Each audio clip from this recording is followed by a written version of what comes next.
sharing 5 things that I did while suing the police after they killed my brother that most clients do not do. 1, I was all up in the business. I wanted to know every detail. I wanted to study every document. I wanted to know everything. And there were times that, because we had 4 different sets of lawyers through our case, there were times that I was the one who needed to present our case to the next set of lawyers. And that's one reason why it was important for me to do so, aside from needing to know the truth about my brother's case. Being killed by police, we are always thrown false narratives. So it's important for us to not just read documents, but to see for ourselves. Because there's sometimes where what you believe is an important piece of information, that even your own lawyer might see it and dismiss it. 2, being that I was all up in the business, that also meant that I needed to be able to attend every court hearing, every meeting, anything in regard to my brother's case.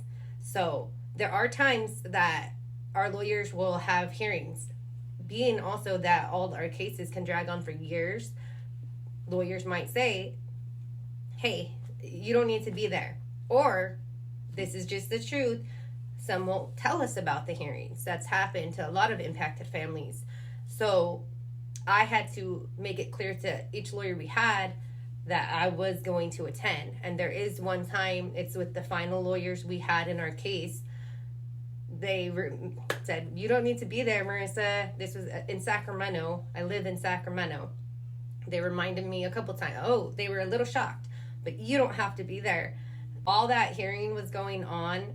There were things being asked that were not being answered properly. So I was sitting back there quietly, but I had a reaction, a normal reaction about what was being asked. And then the judge looked at me. And this is kind of, I guess, not normal procedures, but he did ask me from the audience. He asked me to speak to him, and I answered the question, which was, yeah, my brother was absolutely in his daughter Michelle's life. Like, they had overnights. He was very active in her life. So to me, that was a simple detail that had been known the entire case, and I feel should have been known by those representing us. But because I sat there in the back, and I was able to give the answer.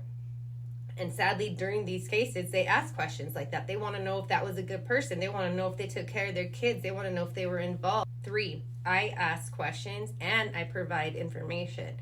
Maybe even overly asked questions. I provide information of things that I've learned or anything that comes up that I feel could be important. I ask questions about anything that maybe I've researched that can pertain to my brother's case, about anything that just doesn't seem right.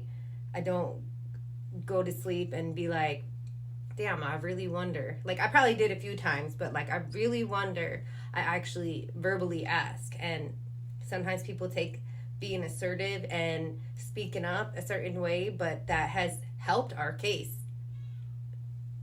majorly. 4, being prepared, being ready to be able to drop or even be dropped by our attorneys. We went through 4 sets of lawyers, and it was never for a lack of a case. So when that happened, and there was different reasons why, I can share that when we get a little deeper, but we had to be able to be ready to pivot, to make a decision, to be able to find a different route instead of just feeling like we lost, can't do anything, can't find a lawyer, because there were a lot of times when we were in tight spots. But being able to maneuver through this. 5, having the knowledge and the confidence to know our case thoroughly and in full, but also to present our case, to tell our story. Number 5 also kind of combines everything I just mentioned. Why these things that I did because of who I am and how I work, and a little bit of stubbornness, but also knowing that what happened to my brother was wrong and a huge injustice. So being able to present your case, being able to put it into words, into articles, into books, into documentaries, like, these things are important. We're documenting history. And with me covering my brother's case as I have, I'm documenting my family's history.